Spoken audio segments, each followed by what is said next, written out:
Okay, admit it. You all enjoy being seduced. Because you all like passion and you all like ecstasy. Huh? I'm not talking about romantic love. I'm talking about why we're here today. Huh? We're here today because, as we heard St. Paul, we must transform our minds so that we can discern what is the will of God. We can have the mind of God and the eyes of God. Jeremiah, I was duped. I was duped. I use the word seduce because when it's actually translated from the Hebrew, it's translated seduce. And in Spanish, it's also very close to seduce.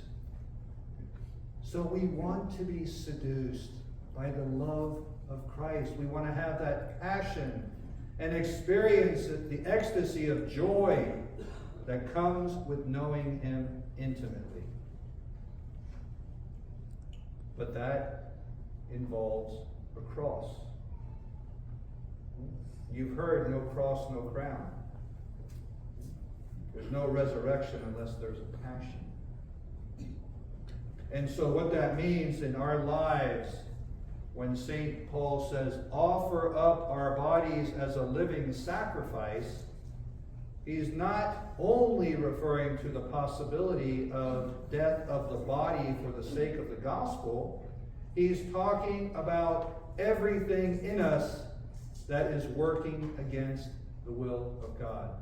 Selfishness and pride and jealousy and greed and gluttony and lust and anger and sloth. It's got to be my way. We heard that in the gospel.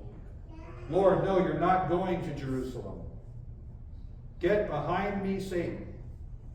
You heard Jesus say those same words to Satan when he was in the desert. Now we find ourselves in the desert. This is our journey to the promised land, as the Israelites also passed through the desert to the promised land.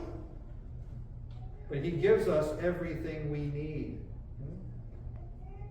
because he knows our souls are thirsting for you. O Lord, my God, my soul is thirsting for you. And he's going to feed us. He's going to give us everything we need.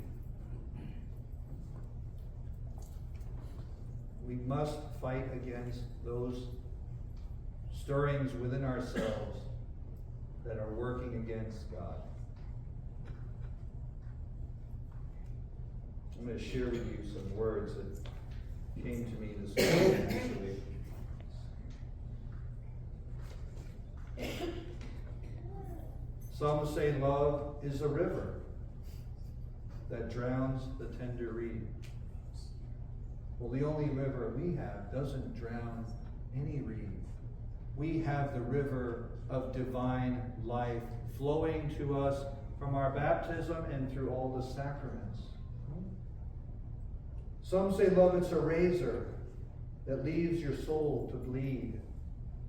No, it's the spear that pierced his side, from which we are bathed and nourished through baptism in the Eucharist. It's a heart afraid of breaking. His Sacred Heart did break in the garden when he prayed, Father, if this cup can be taken from me, take it from me. But not my will, but your will be done. Transforming our lives, transforming our minds to the ways of God. It's the dream afraid of waking that never takes the chance. We have to trust in the Lord in this life. Trust in His grace, and that He will give us everything we need. And then the dream will be realized. That dream of eternal glory and coming into the presence of the Trinity at the end of time when we resurrect. And the soul afraid of dying. None of us should be afraid of dying, because we have Jesus Christ. The resurrection and the life, the way, the truth, and the life. This soul afraid of dying never learns to live. We live vibrantly, passionately, intimately. When we come to the Eucharist, where Jesus Christ is body, blood, soul, and divinity, literally, he who conquered the cross, and every cross that you and I will ever have to bear.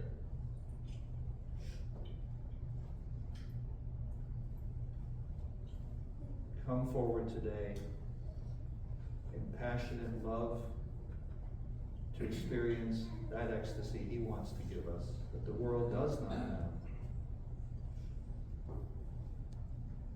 Allow yourself to be seduced by his unimaginable, incomprehensible love.